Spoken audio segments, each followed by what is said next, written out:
Hai, gue Pita. Kemarin gue ketemu artikel di kompas.com yang judulnya Sebelum Beli Rumah, Pertimbangan 5 Hal Ini.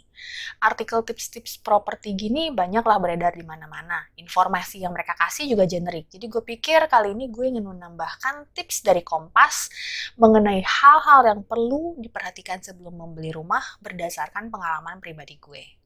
Pertama-tama, gue harus mengucapkan selamat apabila lu mulai mempertimbangkan untuk membeli tempat tinggal lu sendiri.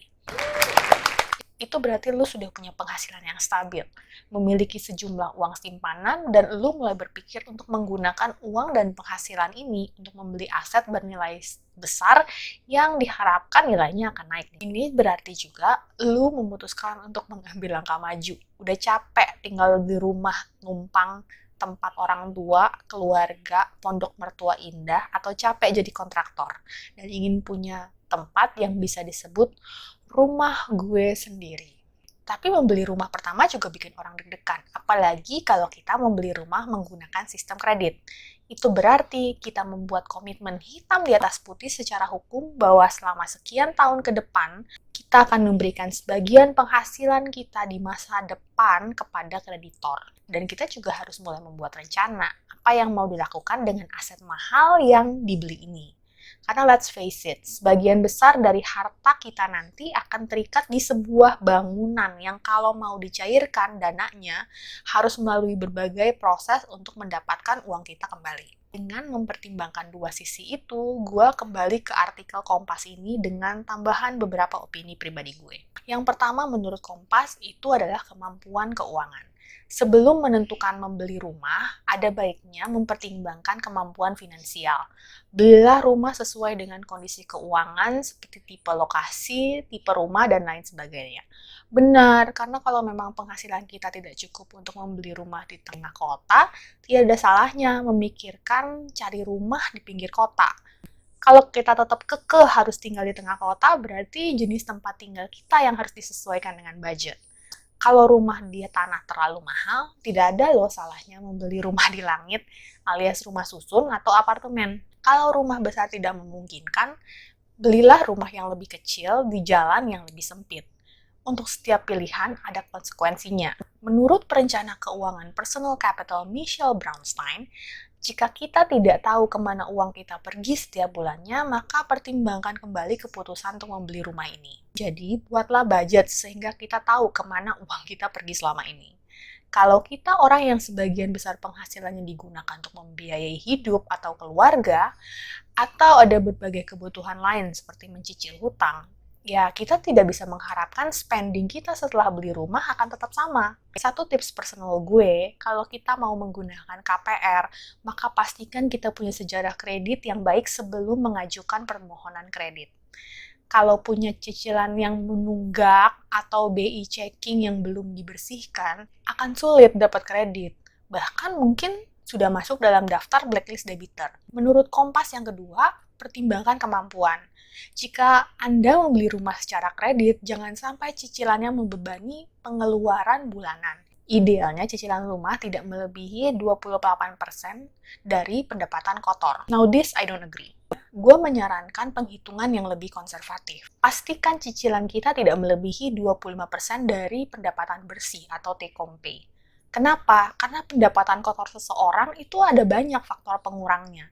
Pajak, iuran pensiun, dana koperasi, dan lain-lain sebagainya. Ketika penghasilan tersebut sampai di tangan kita, praktis sudah terpangkas puluhan persen. Tapi gue setuju dengan saran Kompas yang bilang agar tidak memasukkan bonus target dan bonus akhir tahun dalam penghitungan penghasilan yang akan didapat.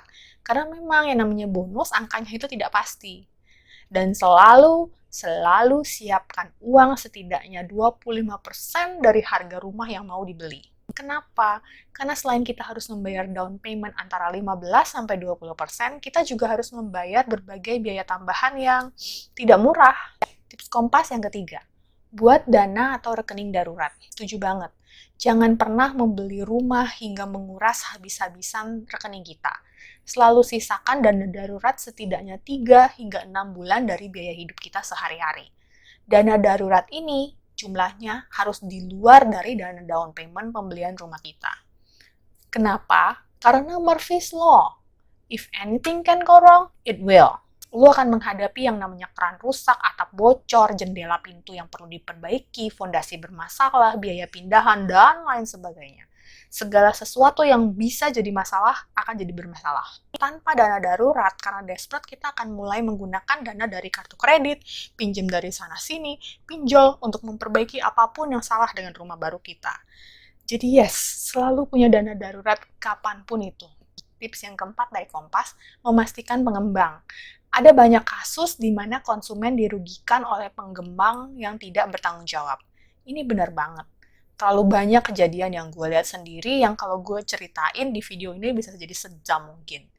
Kita tahu praktek umumnya pengembang adalah mereka jual maket dan desain kepada pembeli yang kemudian akan menyetorkan uang dengan janji bahwa tanggal sekian, tahun sekian, mereka akan selesaikan proyek itu dan serah terima kunci.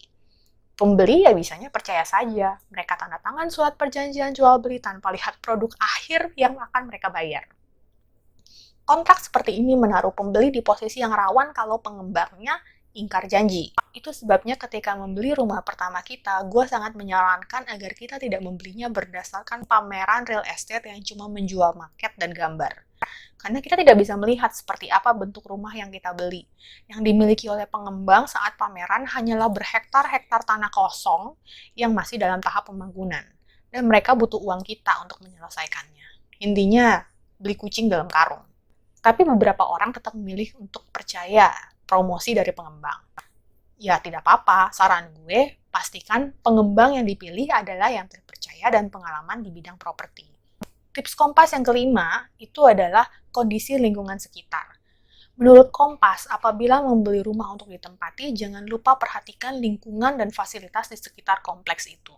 Betul banget, kita bisa membeli rumah sebagus apapun, tapi kita tidak bisa membeli lingkungan di sekitarnya. Kalau kita beli rumah, lokasinya jauh dari peradaban, tidak ada sarana pendidikan, supermarket, pasar, dan fasilitas kesehatan, ya kita tidak akan tinggal di situ. Kalau kita akhirnya memutuskan, gue nggak mau tinggal di sini, mau gue jual atau gue sewakan aja. Besar kemungkinan orang berikutnya yang kita tawarin untuk jual atau sewa juga tidak berminat tinggal di lingkungan seperti itu. Yang ada, rumah kita tidak akan banyak peminatnya dan sebagai investasi ya nilainya segitu-segitu aja. Banyak pengembang yang menjual rumah dalam tahap pembangunan menawarkan konsep one-stop living. Jadi, kompleks itu punya fasilitas pendukung, bisa diakses dari jalan tertentu, dan fasilitas-fasilitas mendasar lainnya. Memang itu bisa jadi informasi awal, tapi selalu cek kondisi lapangan dengan mata kepala kita sendiri sebelum membayar apapun. Satu tips yang pernah gue terima adalah kalau kita mau beli rumah, selalu datang ke lokasi 2 kali. Di siang hari ketika si agen marketing sedang open house dan promosi, dan datang lagi tanpa si agen di malam hari.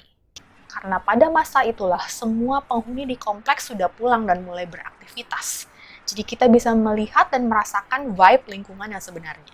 Ketika kita datang di waktu sekitar jam makan malam, kita bisa lihat sendiri apakah kita merasa aman dan nyaman untuk berjalan di sekitar situ. Apa daerah tersebut banyak preman atau berandalan, dan bagaimana trafiknya, bagaimana interaksi warga dengan tetangga sekitarnya. Hal-hal seperti ini tidak bisa dipalsukan. Dan inilah yang gue lakukan juga ketika membeli properti gue. That's it. Begitulah 5 hal yang perlu diperhatikan sebelum kita membeli rumah berdasarkan pengalaman Kompas dan pengalaman gue. Kalau kita merasa, aduh susah banget sih beli rumah, gak usah lah. It's worth the journey. Properti merupakan aset dengan nilai terbesar yang akan kita miliki. Jadi, memang kita harus memilihnya dengan seksama. Begitu kita memiliki rumah kita sendiri, kita akan mengunci salah satu komponen biaya yang paling besar dalam penghasilan kita, yaitu biaya tempat tinggal. Plus, kita juga akan menikmati kenaikan harga aset kita dalam tahun-tahun mendatang. Kalau kita merasa pencarian rumah kita kok nggak ada hasilnya ya selama ini, sabar. Ada banyak sekali rumah di dunia ini, pasti ada yang sesuai dengan kita. Dan satu hal lagi, there's no such thing as your forever home. Jadi, tidak usah membeli rumah dengan pemikiran bahwa kita akan tinggal di situ selama-lamanya. Ketika seseorang single atau baru menikah, butuhnya rumah yang kecil. Setelah punya anak, mereka akan butuh rumah yang lebih besar. Kalau mungkin saja pekerjaan mereka atau pilihan hidup mereka mengharuskan, mereka harus pindah ke kota lain. Dan ketika mereka memasuki masa pensiun, ya mungkin mereka butuhnya rumah yang lebih kecil. Jadi tidak perlu terlalu kekeh mencari rumah yang akan kalian tinggali selamanya. Karena hidup berubah terus. Belilah rumah sesuai dengan kemampuan keuangan dan kebutuhan kita saat ini. Karena besar kemungkinan kita akan pindah lagi dalam beberapa tahun ke depan. Selamat berburu rumah ya. It's not about how much you make, it's about how you manage your money. Salam!